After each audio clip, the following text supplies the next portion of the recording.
Audio Jungle.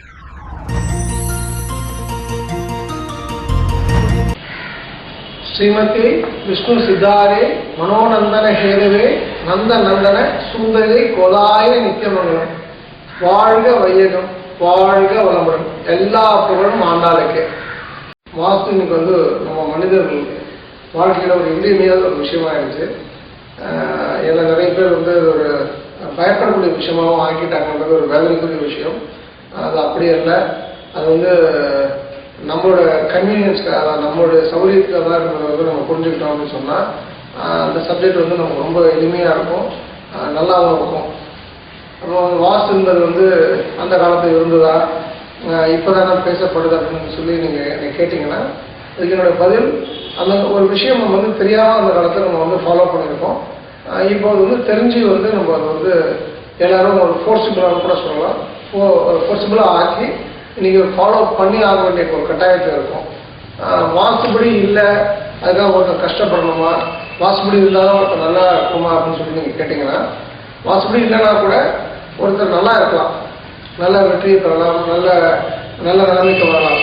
ஆனால் அந்த வெற்றிக்கு வருவதற்கான காரணமாக அந்த நல்ல நிலைமைக்கு ஒருத்தர் வரணும் அப்படின்னு சொன்னால் அதுக்கு காரணமாக பார்த்தீங்கன்னா அந்த வெற்றி பெறக்கூடிய நபருக்கு ஒரு இழப்பை சந்திக்காமல், அந்த நபர் அந்த இழப்பை சந்திக்காமல் அந்த வெற்றியை பெற முடியாது, நல்ல நிலைமைக்கு வர முடியாது.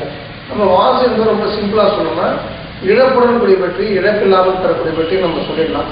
நம்ம ஒரு மனிதன் இழப்பில்லாமல் வெற்றி பெறணும் அப்படின்னு சொன்னால் 100% நம்ம வாசுன்ற ஒரு விஷயத்தை, அதை நம்பிக்கைக்குரிய விஷயமா, அது மதம் சார்ந்த விஷயமாட்டெல்லாம் ஆராய்வதற்கு அப்பாற்பட்டு அந்த விஷயத்தை அடியர் பண்ணுறது, அதை கடைபிடிக்கிறது நல்லது என்பது என்னோட தனிப்பட்ட கருத்து.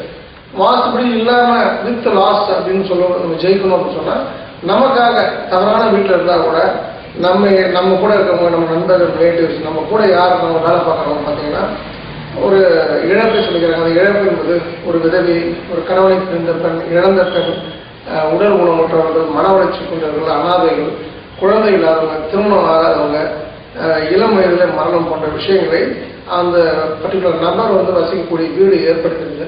அப்போ அந்த நபர் எவ்வளோ வெற்றி பெற்றாலும், எத்தனை தூரம் அவர் மேல் வந்தாலும் அந்த இழப்பு இல்லாமல் அவர் வெற்றி பெறுகின்றதா அது சத்தியமான உண்மை என்று நான் கூறுவேன். இப்போ இந்த சப்ஜெக்ட் எடுத்து நம்ம வாஸ்து அப்படின்னு பார்க்கும்போது நிறைய விஷயங்களை மக்கள் அவங்க தெரிஞ்ச சொல்லிட்டு இருக்க இடத்துல நான் ரொம்ப சிம்பிளிஃபைடாக அந்த வாஸ்துன்ற ஒரு விஷயத்த சொல்ல ஆசைப்படுறேன். வாஸ்து என்பது தென்கிழக்கில் கிச்சனு, வடமேற்கில் டாய்லெட்டு, தென்மேற்கில் பெட்ரூமு, வடகிழக்கில் பூஜை ரூம்ன்றது இது எப்படின்னா ஒரு காருக்கு ஒரு 10,000 பார்ட்ஸ் இருந்தால் தான் ஒரு காரை நம்ம அசம்பிள் பண்ண முடியுன்ற இடத்துல டயர், வீலு, ஸ்டியரிங் வச்சுக்கிட்டு நம்ம அது காருன்னு சொல்ல முடியாது. அதுபோல் இந்த 4 விஷயம் தான் வாசுன்றது ஒரு முட்டாள்தனம் சொல்லலாம், மூடத்தனம் கூட சொல்லலாம்.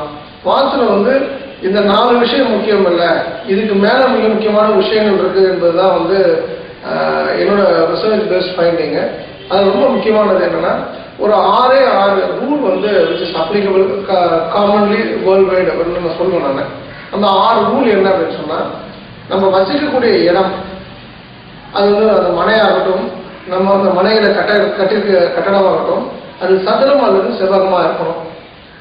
நம்பர் 2, நம்ம இடம் ஒரு வீடு இருக்குது, அந்த வீடு அந்த ஒரு மனையில் அந்த வீடு இருக்கும்போது அந்த வீட்டுக்கும் அந்த மனைக்கும் நிறைய காலி இடம் இருக்கணும். அது எந்த பக்கத்தில் காலி இடம் ஜாஸ்தியாக இருக்கணும்னு சொன்னால் கிழக்கு பக்கமும் வடக்கு பக்கமும் மேற்கு பக்கத்தை விட தெற்கு பக்கத்தை விட காலி இடம் அதிகமாக இருக்கணும். இது ரூல் நம்பர் 2. 3வது, தென்மேற்கு உயரமாகவும் வடகிழக்கு பள்ளமாகவும் நம்முடைய வீடையோ நம்முடைய அலுவலகத்தையோ அமைச்சுக்கிறது நல்லது. இப்போ தென்மேற்கு உயரம் என்பது வாட்டர் டேங்க் வச்சுக்கலாம், வடகிழக்கு பள்ளம் என்பது நம்ம ஒரு போரையோ சம்பையோ வச்சுக்கலாம். 4வது மிக முக்கியமான விஷயம், வீட்டில் அமைக்கக்கூடிய இடத்தில் அமைக்கக்கூடிய வாசல். வாசல் என்பது இதில் ஜாதகம், என்னோட ராசிக்கு இந்த பக்கம் தான் வைக்கணுன்றதெல்லாம் எந்த கருத்துமே சரியான கருத்து அல்ல. நமக்கு தெற்கு பார்த்த வீட்டில் தெற்கு பக்கம் தான் வாசல் வைக்கணும் அப்படின்னும் போது தெற்கில் கிழக்கு ஒட்டி நம்ம வாசல் வச்சுக்கலாம். இப்போ மேற்கு பார்த்த எனக்கு ரோடு, மேற்கில் எனக்கு வாசல் வைக்கணும்னா மேற்கில் வடக்கை ஒட்டி நம்ம வாசல் வச்சுக்கலாம். இப்போ வடக்கில் எனக்கு தெரு இருக்குது, வடக்கில் நான் எங்கே வாசல் வைக்கிறதுனா வடக்கில் கிழக்கு திசையை ஒட்டி நம்ம வாசல் வச்சுக்கலாம். இதே போல் கிழக்கில் சாலை இருக்குது, கிழக்கு நம்ம வாசல் வைக்கணும்னா அது வடக்க ஒட்டி, கிழக்கு திசையில வடக்க ஒட்டி நம்ம வாசல் வச்சுக்கிட்டா அதுதான் உச்ச வாசல்னு சொல்லுவோம். இதே வந்து தவறான வாசல் அப்படின்னு பார்த்தீங்கன்னா கிழக்கு பக்கம் வந்து தெற்கு ஒட்டி இருந்தால் தவறான வாசல், தெற்குல வந்து மேற்கு ஒட்டி வாசல் இருந்தால் தவறான வாசல், மேற்குல தெற்கு ஒட்டி இருந்தால் தவறான வாசல், அதே போல வடக்குல மேற்கு ஒட்டி இருந்தால் தவறான வாசல். ஸோ இந்த 4வது இது வந்து வாசல் அமைக்கும் முறை. அதில் உச்ச பகுதியில் வாசல் தான் ரொம்ப நல்லது. 5வது வந்து படிக்கட்டு. பொதுவாக வீட்டுக்குள்ள போடப்படும் படிக்கட்டானது மேற்கு நடுப்பகுதியிலையோ அல்லது தெற்கு நடுப்பகுதியில தான் இருக்கும். வீட்டோட எந்த உள்முனையிலையும் வரக்கூடாது. கிழக்கு சார்ந்தும் வடக்கு சார்ந்தும் படிக்கட்டு கண்டிப்பாக அமைப்பதை அறவே தவிர்ப்பது நல்லது. வீட்டோட நடுப்பகுதியிலையும் படிக்கட்டு வரக்கூடாது. இது போக வீட்டுக்கு வெளியில போடுறோம், நம்ம வாடகை பர்பஸ்க்காக வீடு கட்டுறோம்னு சொன்னீங்கன்னா வெளியில போடணும்னா வடகிழக்கு மூலையில படிக்கட்டு வெளியில போடக்கூடாது. மற்ற வெளி மூலைகள் தென்கிழக்கு, தென்மேற்கு, வடமேற்கு மூலைகள் நீங்க போடக்கூடிய படிக்கட்டு வந்து ஓப்பன் ஸ்டேர் கேஸா இருக்கணும்.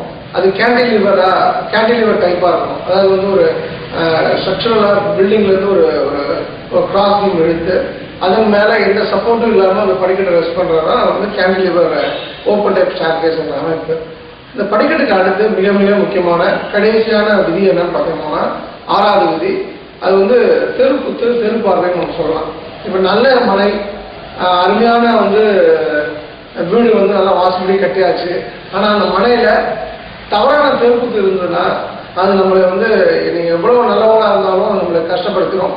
அதே போல நல்ல தெருக்குத்து தவறான இருந்தாலும் போயிடும் இல்லை. அப்போ நல்ல மனை அப்படின்னு சொல்றது வந்து நல்ல தெருக்குத்து, இல்லை தவறான தெருக்குத்து இல்லாம இருந்தாலும் நல்ல மனைன்னு சொல்லலாம். நல்ல தெருக்குத்து இருந்து அந்த மனையில நல்ல வாசப்படி வீடு அமைச்சுக்கிட்டோம் அப்படின்னு சொன்னா அது ஒரு சிறந்த வாழ்வா இருக்குன்றது வந்து என்னுடைய தனிப்பட்ட கருத்து. அப்போ தயவு செய்து ஒரு மனை வாங்குறதுக்கு முன்னாடி அது தெருக்குத்து இருக்கா, அது நல்ல தெருக்குத்துனா கண்ணை மூடிக்கிட்டு ஒரு 1000 ரூபாய் வந்து அதோட வேல்யூ அப்படின்னு சொன்னா நீங்க கூட 10,000 ரூபாய் கொடுத்து வாங்கலாம். அது மாதிரி வந்து அந்த நல்ல தெருக்குத்து நம்ம அடுத்த கட்டத்துக்கு விரைவாக கொண்டு போகும். இப்போ எனக்கு வந்து வாசப்படி வீடு இல்லை, எனக்கு வந்து என்ன பரிகாரம் பண்றது, நான் கஷ்டப்படுறேன், எனக்கு பணம் இல்லை அப்படின்னு சொல்றவங்களுக்கு நான் சொல்லக்கூடிய ஒரே விஷயம், விடாமுயற்சியும் கடவுள் நம்பிக்கையும் அடுத்தவர்களுக்கு கொடுத்து உதவும் அந்த குணம் இருந்ததுன்னா உங்களுக்கு வாசப்படி வீடு கிடைக்கும்ன்றது என்னோட கருத்து. அதாவது அவரவர், இப்போ நான் ஒரு கிறிஸ்துவா இருக்கலாம், முஸ்லீமா இருக்கலாம், இந்துவா இருக்கலாம், அவரவர் மதம் சார்ந்த கோட்பாடுகளுக்கு உட்பட்டு அந்த நம்பிக்கைகளை தன்னுடைய நம்பிக்கையை உச்சக்கட்ட நம்பிக்கை வைத்து அந்த கடவுள் மேல் நம்பிக்கை வைத்து உண்மையான உழைப்பை எதையும் எதிர்பார்க்காமல் பலனை எதிர்பார்க்காமல் உண்மையான உழைப்பை, கடின உழைப்பை உங்களுடைய வேலையில் போடும்போது உங்களுக்கு தேவையான நல்ல விஷயங்கள் கண்டிப்பாக நடக்க ஆரம்பிக்கணும். அதிலும் குறிப்பாக வாசப்படி வீடு வேணும், வாசப்படி மனை வேணும், நல்ல சந்தோஷமான ஆரோக்கியமான அற்புதமான செல்வ செழிப்புடன் நல்ல வாழ்க்கை வாழணும் அப்படின்னு நீங்க ஆசைப்பட்டீங்கன்னா தயவு செய்து 4 பேருக்கு கொடுத்து உதவுங்க. அது வந்து பணமாக இருக்கலாம், கல்விக்கான நிதியாக இருக்கலாம், ஏழை குழந்தைகளுக்கு வந்து துணிமணிகளாக இருக்கலாம். அது போன்ற விஷயங்கள் எனக்கு வந்து ஒரு ஏழை குழந்தைக்கு வந்து திருமண உதவி, கல்வித்தொகை நம்ம சொல்றதுக்கு அப்புறம் பசி ஆற்றுதல் போன்ற விஷயங்களை பண்ணும்போது யார் கொடுக்குறாங்களோ, யார் இந்த அளவுக்கு அதிகமாக கொடுக்குறாங்களோ அவங்களுக்கு வந்து இந்த வாசப்படி ஒரு அமைப்பு நல்ல வீடுன்றது வந்து ரொம்ப எளிதாக சாத்தியமாக இருக்கு அப்படின்றத நான் அனுபவமாக நான் சொல்றேன்.